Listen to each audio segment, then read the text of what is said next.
Okay. All right. Yeah, so we watched a really cute movie. Carl came over for Sunday dinner like he always does, and he found this movie on Netflix called Troll. Well, I don't know, cute is the right word. It's kind of a Norwegian it's a Norwegian version of Godzilla, Norwegian Godzilla. Anyways, Yeah, I've seen. have you seen it? Yeah, yeah. Oh, it is pretty enjoyable. Yeah, I don't know. Crazy though. Kind of has a sad ending though. But did they come back? Did they come out with a new one? Oh, I don't know.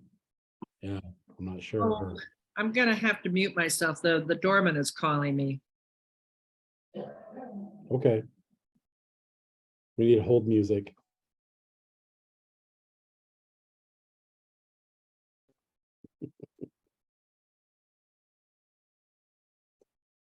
I wish I could throw my voice. What's that? Said I wish I could throw my voice. Oh, I can see your mouth, I can see your mouth moving.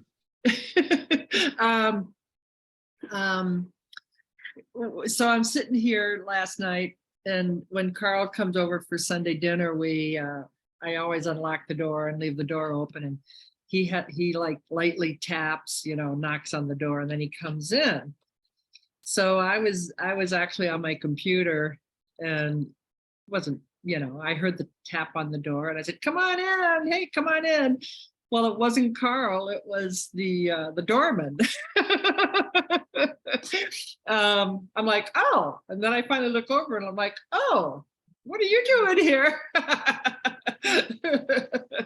Anyway, a neighbor down on 11th floor apparently has some kind of a leak in her plumbing, and we couldn't. He was coming up to ask us not to use our kitchen sink or dishwasher, and I'm like, "Ooh, that's not so good. I've got Carl coming over for Sunday dinner, so I got all the dirty dishes stacked." Anyway, he was just calling now just to tell me that they got the problem fixed. It's Apparently. safe to wash the dishes. What? That it's safe to wash the dishes. It's safe to wash the dishes now. Now that everything is dried on, and yeah, the dishwasher was full, but before he came, but now it's really full. Anyway, whatever. So the challenges of being in a high rise, huh? Yeah, I guess it doesn't sound too bad. No, it doesn't. Well, I mean, not for me. The woman who had the problem was sending out emails and pictures and whatever, but it's kind of an issue in these older buildings that the plumbing ends up, after a lifetime of use, they end up needing repair and replacement. So Yeah. What year was yours built?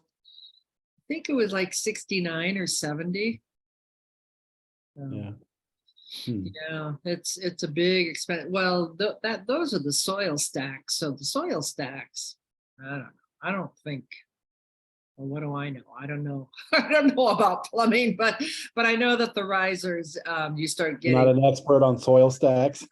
What? Yeah, no, I'm not an expert on soil stack, but the risers, you start getting problems with water pressure, and then they have to replace the risers, and that becomes an expensive project.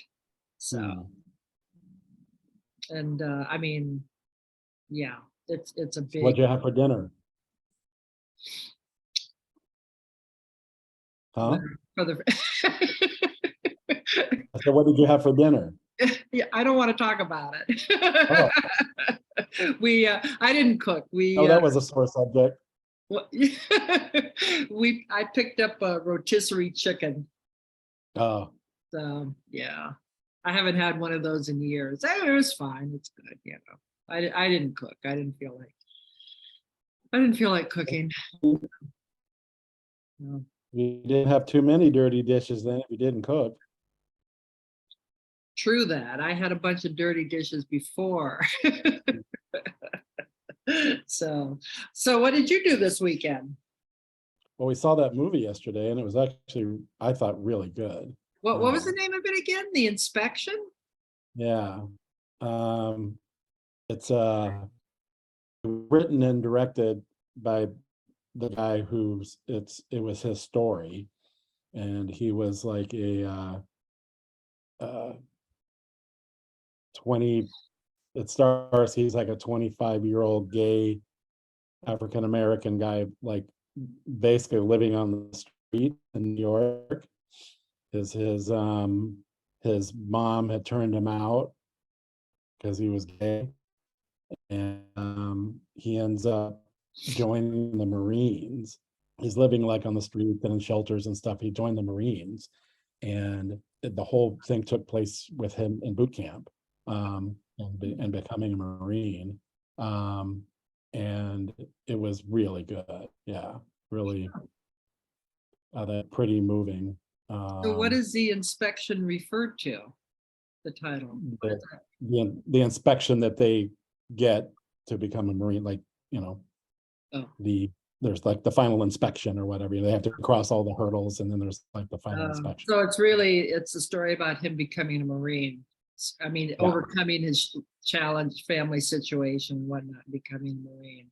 Yeah, and it being obvious in boot camp that he's gay, and it's during the Iraq War stuff. So it's I don't know exact dates. I think it was in the mid-aughts or so. Yeah, but well, it was Clinton that wasn't it Clinton that started the Don't Ask, Don't Tell? Yeah, it was during Don't Ask, Don't Tell.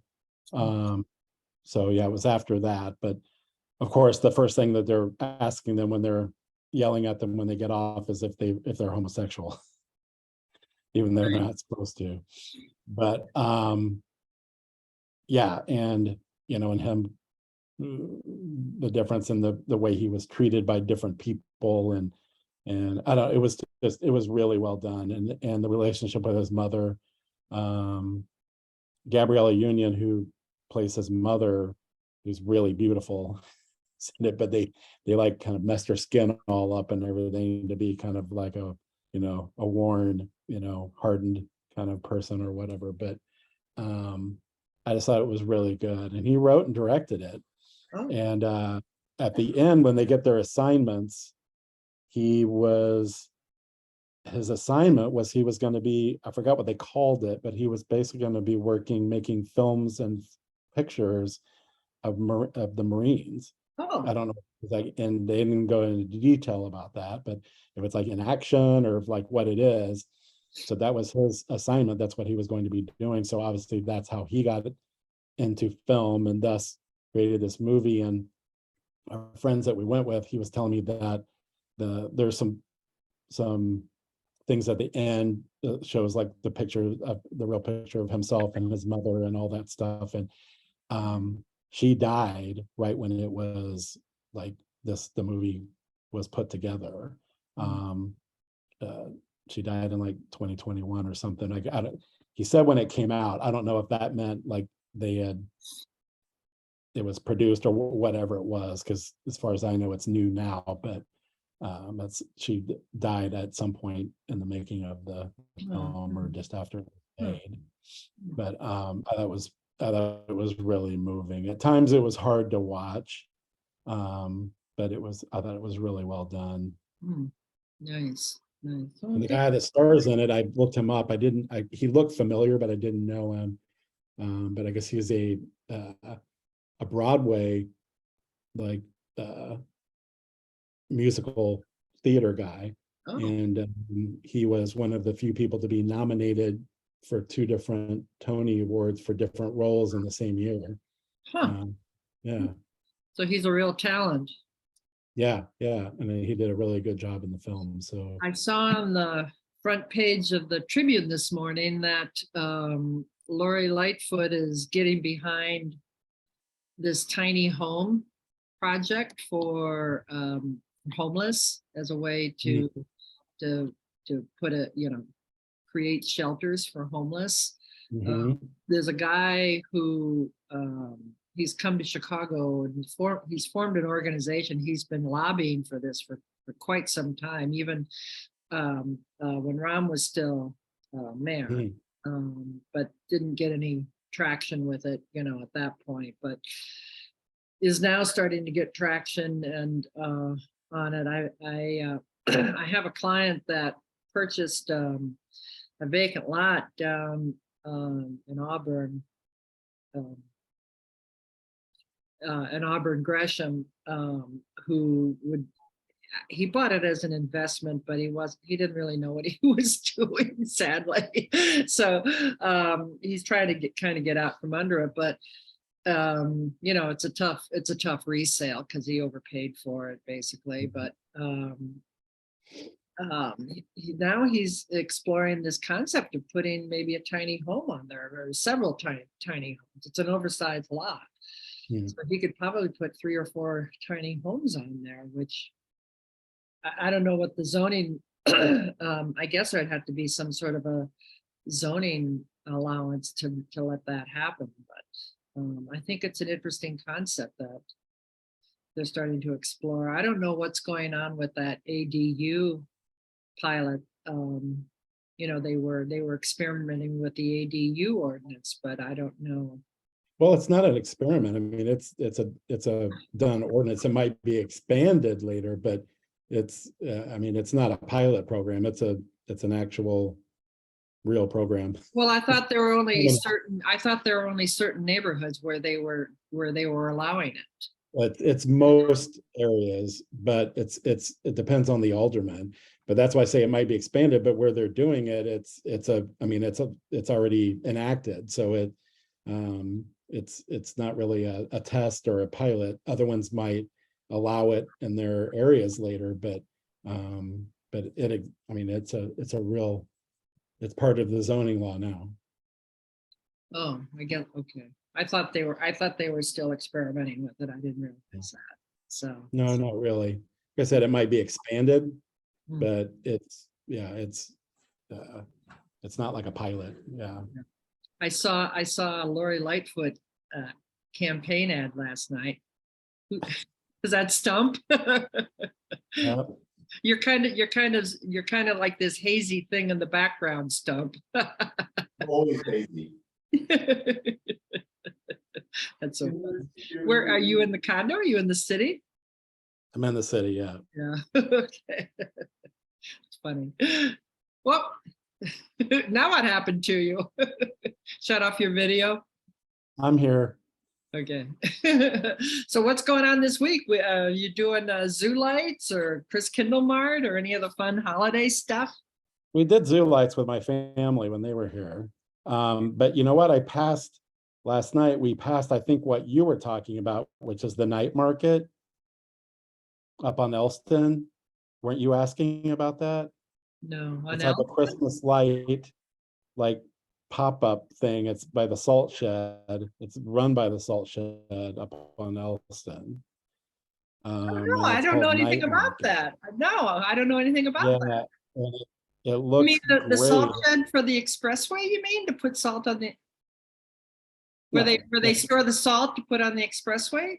No, the salt shed is the newest music venue in Chicago. It's the old Morton salt shed. Oh. And I didn't know this. they have a big outdoor venue that opened this summer on the river. And then in the shed, it opens like in February. Inside the shed opens February for the inside venue. But north of the shed, like a block or so, they have this area that's fenced off that would be like on the east side of Elston up to the river. And it's all lit, kind of like zoo lights, but it looked really nice. But it's like a market, like a Christmas market, and they call it the night market. So anyway, we passed that last night coming back from the movie, and it looked really cool. Yeah. Huh. It's not a thing you drive through. It's like kiosks where you go and you buy stuff like the Chris Kindle Mart. I think it's kind of that's my guess, that we couldn't see in. We could just see the lights and stuff, and there was signs for the parking for it, and it was called the Salt Shed Night Market. But it's interesting because it's not really at the salt shed, it's north of it some, but Yeah. so it's not on their venue space. I Not didn't even know on that their they outdoor. had turned the old Morton Salt Shed into a music venue. That's really Yeah. a good idea. Yeah, yeah. Are they keeping Morton Salt on the roof? They even repainted it. Oh, Yeah, wow. 'cause it all faded away. They redid the whole, Because it's like a landmark, I guess, huh? yeah, well, it's not designated, but they just, that they wanted that to be part of the, the history or whatever, Oh, so, that's cool. Yeah. yeah. No, I But didn't it's know that. Yeah. a pretty cool venue, and like you can pull your boat up to the outside on the river to the outside when the concerts are going on outside, they can pull the boats up to it. There Yeah, it's a used pretty to cool, I be think it's a really great addition to Chicago's music scene too. There used to be that talking about pulling up your boats. There was a place, it was on, was it Division? I think Division in the river. And it was like a bar and restaurant, and people would pull their bars on the south Yeah, corner there. yeah. And they got shut down because it was a total death trap. Because they put it together with debris that they pulled out of the river and built this kind of shack. And Bridge. Yeah, we used to go there. what's that? We used to go there. It was called the Bridge. Yeah. Yeah. But I don't know. I don't think I don't, they got shut down. I don't know what happened to it. I guess there's something standing there. I don't know what it is though. Do you? No. I mean, I think they tore they tore down that whole thing. I think somebody actually built a real structure there so that they could have a venue, but there is like a boat rental place there, like where you rent the boats to go up and down the river and stuff. well, it used to be a marina there actually. South of that was a marina. But I don't know if that marina is even there. I don't think that marina is there anymore. It's the boat rental place. Okay. Yeah, But the marina itself is gone, right? Where you store the boats in the winter. the dry dock. There may still be dry dock there. I don't know. There wasn't actually a marina. It was a dry dock. Well, no, that used to be the Bond boat yard. And So that's on land. Boatyard's on land. It wasn't on the water like a marina. Like they pull the boats up. well, I mean, it was a ground. place where people would store their boats for the winter. Right. Yeah. That's dry what dock. I meant. Where they could, what? Called dry dock. Yeah, where they dry dock the boats. Yeah. Okay. But anyway, whatever. But You wouldn't believe me. the point being is I think it's gone, right? Well, I'm saying I don't know if I think they still dry dock some boats there, but most of that land that you're talking about turned into like a boat rental place where you can go and rent boats. And so there's like a dock along there where they used to pull the boats up from. That's where you rent boats. Yeah. Anyway. All right. Well, on that happy note, everybody have a good week. Enjoy the city and the holidays, and we'll see you next week. All right. Bye. Bye.